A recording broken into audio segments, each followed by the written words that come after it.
All right, guys, this is our last bolo style we're going to make this month, and this is the whip stitch bolo. So the part of your kit for the whip stitch bolo is one piece of base leather, the main leather in the color of your choice, your long piece of leather for stitching, a whip stitching needle if you decide to use that, a popsicle stick for spreading glue, your scrap leather, which is going to go on the back to hold your 2-inch safety pin in place. I did include this little measurement tool. If you wanted to use it, fine. If you don't, just toss it to the side. It's no big deal. And then you'll need your glue. And for this one, you also need a hole punch, which I disclosed to you at the time that I announced these kits. So I don't know if you got the one that you squeeze. I have one of those like this to make a hole, or you can also, if you have it, which is what I'm going to use, I'm going to be using, where did I just put it, a little stainless steel block, a little cutting mat, and my hole puncher, and then my mallet. So for this particular bolo, it really, you have to take some time ahead of time to plan, okay? There are tons of different styles you can make, so you have to decide first of all what do you want your bolo to look like, you know? This one's a square one with traditional whip stitching around the side. This one's a circle with traditional whip stitching around the side, and I also lined the edge with my long piece of cordage, leather cordage. This is whip stitching decorative, not functional, just decorative, on this cool kind of sun one that I made. So I already did some planning. You have your raw materials to work with, and I'll show you what I have prepped already, and then we'll take some pauses while I finish assembling so you don't have to sit with me through every single stitch, you know. So I had just what you had to work with. So the first thing I did, I knew I was going to use this teardrop stone. I knew I wanted mine to be circular. So the first thing I did is I cut this by hand, the circle. I just used a glass from my cabinet and traced the edge and then cut it into a circle. And then I did the same thing on the piece that goes beneath it, which is the base, which you do not see at all. That's just the sturdier piece of leather that keeps everything, you know, strong and from bending, and helps it hold its shape and stuff.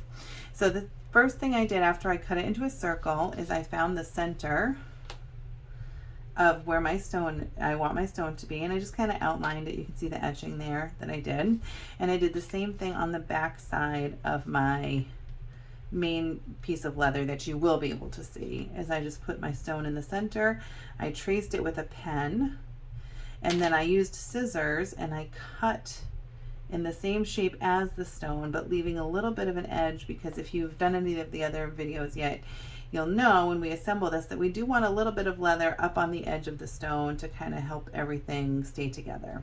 So it's going to look more or less like that. So I already punched holes where I know I'm going to do traditional whip stitching that goes around the edges. It's not functional, it's just decorative. So we're actually going to glue this all together first before we do our whip stitching. But I did these holes already. I eyeballed them. I started just by doing one at the top and one at the bottom and one at each side. And then I did 3 holes between, equally distanced just by my eyes. So this is the part you really do have to plan out, because, you know, me personally, I would not want to just on the fly put these holes in, because if I wasn't happy with how it looked, then that's the only piece of leather I have to work with. So I would definitely recommend maybe even using just a piece of scrap paper or something, and maybe even making a template for what you want to make out of your leather before you go to the leather itself, to keep you from any headache when you go to work with the leather. You'll know exactly what you want, you'll have it all planned out, and then you'll be able to get the finished piece that you are hoping for. So first thing I'm going to do, as with the other bolos, I'm going to add some glue to the back of my stone here, and I'm just going to glue it where I have made the etched outline here,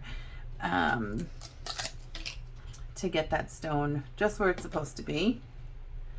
So again, this is different glue than I had been sending in the past. This glue is a little more heavy duty, and you are supposed to apply it while it's tacky, and it has pretty much an instant bond. You do have a little bit of wiggle room if you need to move stuff around, but it cures fully in 24 hours, and after that you'll really be doing harm to the the leather you have worked with if you try to separate it after that much time, because you're going to have to use a lot of force to get it apart. Okay, so you can see I just have a thin layer of glue on the back of my stone. I have etched to the place in the center where I know that I want it to be. Again, I just got this round shape. I traced a glass from my kitchen cabinet and I cut it out with scissors. Okay, so that is that. I'm just going to put that right there in the center. And then the next part of this is I'm going to glue my outermost piece that you will see to my base piece here. And originally I was going to, you can see, started to kind of trace where the holes are, but I'm going to wait and go back after these two pieces are attached to each other and then go back and punch the holes through the lower layer, because if there's any shifting or whatever, I don't want my holes to be misaligned as I'm trying to do my threading in a little while, or my lacing. So I'm going to just go ahead and use my glue again and put a thin layer on the back here. And I want to get it all the way up to this opening, because the glue that's right here on the edge is going to stick to the stone itself and just create an even stronger bond between the stone and the leather, to ensure you won't lose your stone down the road. I mean, I don't know about you guys, but I'm not like particularly careful with my bags. You know, they get kind of just chucked onto the passenger seat when I'm driving, and it's easy to unintentionally, I guess, put a little more force on your bag than you intend to, and I don't want anyone to lose their stones. You guys all chose such beautiful stones, and I think it's pretty obvious you all had specific bags in mind for them, and I don't want you to lose them. So this is just going to take a minute. My glue is actually very tacky because this has had exposure to the air for probably too long. I'm probably going to just chuck this when I'm done making this bolo, because it's a little bit hard to work with. And you can see where I've already put glue and my fingers are touching, it's already sticking. So it does create an instant bond when you press down. So just be aware of that. You can see already the stone's not going anywhere, and I only just applied the glue to it. I can shake it all around and it's stuck very firmly to that piece of leather.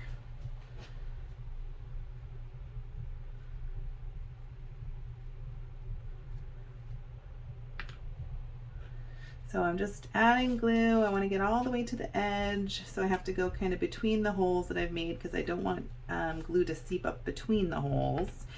So I just have to be kind of careful in my placement here, and you can see it's already sticking to me a little bit. Getting glue on your hands and leather dust on your clothes, guys, it's all just part of it. It's part of working with this fantastic, versatile material. And I really hope some of you continue to develop your skills and make things for yourself, because I just love leather. It's such a cool material to work with. The possibilities really are endless, like even outside of the realm of bag purses, bag accessories, you know. There's so much you can make. Like I'll show you, for example, something I'm making for my husband's scooter. He bought himself a Honda Ruckus to commute to work with. If you have to go work in an office every day, you might as well have fun getting there, right? So I'm making him this little bag to go on the front of his Ruckus. I haven't finished it yet, but yeah, I'm learning whip stitching too, so I used whip stitching on the edges here. But like I said, there's tons of stuff you can make, and most of that stuff is outside of the realm of purse accessories. Okay, so I've got my glue on, everything's nice and tacky. Look how it's sticking to my finger already. I'm just going to kind of carefully line this up, the hole that I have set, that I've already cut from my stone.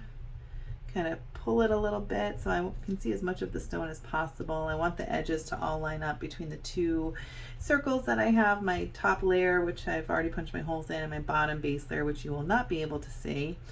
So you can see it's already sticking pretty quickly, so I'm going to just adjust it and move it around as I need to before it gets stuck too tightly. Okay, so the edges are pretty good, everything's looking good, so I'm just going to go in now and put some pressure around the stone itself.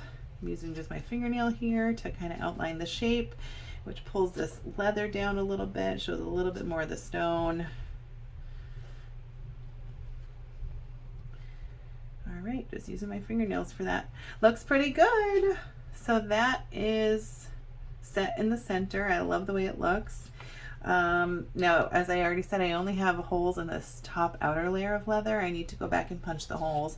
I'm using a manual hole puncher and a mallet and a little pounding block and a little piece of self-healing mat, and I'm just going to go back into each hole individually and use my mallet and punch a hole in those. So I'm going to pause for that so you don't have to watch me do it, and I will be right back when it's all punched and ready to thread. All right, I'm back. I punched all the holes. As you can see right through it now. There's holes on the on both pieces of leather, and they are perfectly in alignment with each other. I think I probably could have achieved that by punching holes in both ahead of time, but I would have had to do some kind of manipulation of this top piece of leather to make sure all the holes line up. And that seemed like kind of a pain and kind of a risk I didn't want to take, so I just went ahead and punched the holes through the base layer once my top layer was just exactly where I wanted it. Okay. So as part of your kit, you all received these whip stitching needles, which you can use if you'd like to. I think they're probably better for thinner leathers. I went over how to use these a little bit in the what's in my kit video for this month. And I'm also sending everybody a piece of paper with like an illustrated guide to how to use your specific whip stitching needle, and also how to do whip stitching in general. If you don't want to use that, but you have a kind of a more flexible piece of leather like this, you can take a piece of just tape, like masking tape or scotch tape or whatever you have, and kind of wrap it around the end here and get it into a point and kind of make a needle attachment for your piece of leather that you'll be able to push through the holes and pull through the other side, and then you can just snip off that piece at the end. I am not going to use anything because I'm using oil slick leather, and it's pretty heavy duty, and I just cut it into like a narrow tip at the end, so I should be able to thread with that no problem. So I'm going to be honest with you guys. I personally do not have a ton of experience with whip stitching, as I said in some of the other videos, and just kind of learning as I go with this stuff and teaching you as I learn. And so, you know, just practice a little bit at first at home if you'd like to, or just do what I do, just go for it, I guess. So I'm going to start by threading. I know I'm going to have my, sorry, my thoughts are kind of all over the place right now. I know I'm going to have my attachment piece and my my 2-inch safety pin on the back going up and down here, facing up and down with the shape of my stone. So I don't want to have the ends of my whip stitching end here because it might be in the way of this. So I'm going to start on the side over here so that when I'm done, I can glue those extra pieces down and they're not going to be in the way of attaching my safety pin, which is how I'm going to affix my bolo to my bags. So I'm going to just start over here on the side, and I'm going to take my little point that I have cut and just push it through one of these holes over here. Just like this. And then I'm just going to pull it. I want to leave a little bit at the end here because when I'm done, I'm going to glue this extra bit down to keep the whip stitching from coming undone. So there's the first hole, and then I'm just going to circle back up and around the edge of my bolo, making sure that I keep my leather all in the same direction. I don't want this to get all twisted while I'm working with it. And I'm going to just pull that through, again making sure it doesn't get twisted up. So this part could maybe be a little bit tedious, but it'll be worth it in the long run to not have to go and undo things to redo them. And then I'm just going to repeat the process until I have gone all the way around my circle. So again, I'm going to pause so you don't have to sit with me through that part. And once my whip stitching is all the way around, I will turn the video back on. You can see how it looks already. All right, I'll be right back. All right, back again. It is all threaded through. It's looking really cool. I love this oil slick leather. We all love it, right? It's so great. This comes from Peggy Sue also on Etsy, by the way, if you're ever looking for it for yourself for any projects. Okay, so the problem is that I'm running into is that my very last one, I have a hole for it to come out to the front, but no hole to thread it through to the back. Do not worry. We got this handled. I'm going to flip, I already cut off the excess, by the way. I'm going to flip this over and I'm going to just glue this piece in place over here. So from the front, you cannot tell. And then this initial piece that we left on the back when we started our threading, I'm going to glue that over to the top of there.